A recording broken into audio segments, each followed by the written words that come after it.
jam the heels of my palms into my eyes. Can't you just lie to me? I'm trying to find some way to turn back time so my life isn't so epically screwed. Sorry, babe. Ain't happening. You were pretty adamant about it last night, and I wasn't about to contradict you.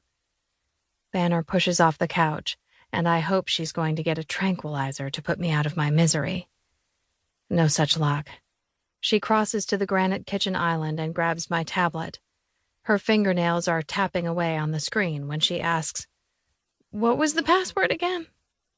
She waits until I mumble something incoherent in response. Come again? I stare at the deep purple nail polish that's chipping on my thumbnail.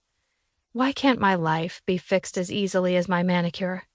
Oh, that's right, because life isn't for the faint of heart. Greer? I look up, mentally begging her to drop it. Do we really need to know the extent of my humiliation? I slap my hands down on the velvet sectional cushions on either side of me. This is pointless. Even if some whack jobs respond, I'm just going to ignore them and block their emails. There's no point in checking.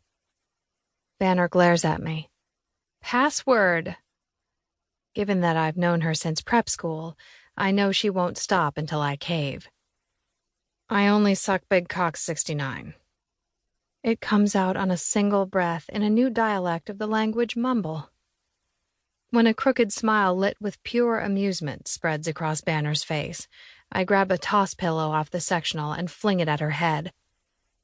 Bitch, you already knew. I had to hear you say it out loud, because it's fan-frigging-tastic. I might change all my passwords today. They're clearly not creative enough. It's like an anthem for women everywhere. I scan the area around me for additional projectiles, but come up empty. Why don't I have more knickknacks? It's not like I came up with it all by myself, I remind her.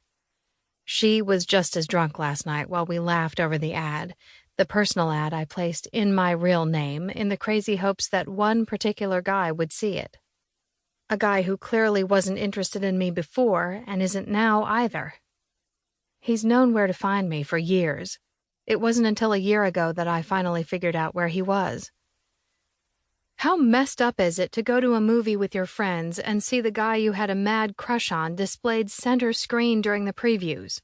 The guy who broke your barely 20-something-year-old heart before you could even get to the naked fun times. Cavanaugh Westman, Hollywood's newest bad boy. It didn't matter that he'd changed, gotten bigger and more dangerous looking. I'd know him anywhere.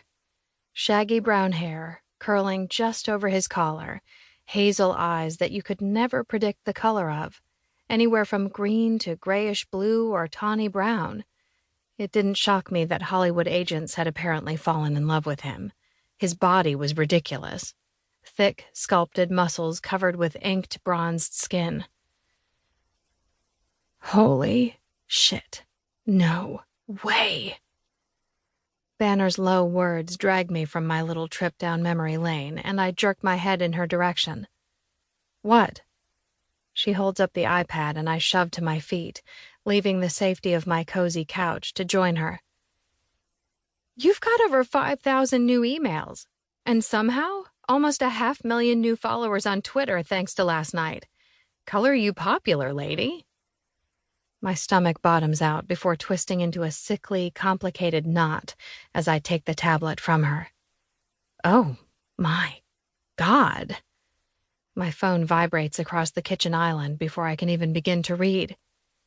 My attention snaps to my phone as I dread who might be calling. There are two possibilities, both daunting, but one more so. The chair of the professional staff committee from my firm calling to deliver my termination notice. Or worse, my brother.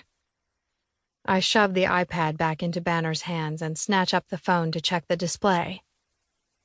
Cray. Shit. Is it your brother? She asks, knowing Creighton well enough from my birthdays and other events over the years. Yep. Well, it's not like he can say much. He practically invented the scandalous viral ad. That's the truth.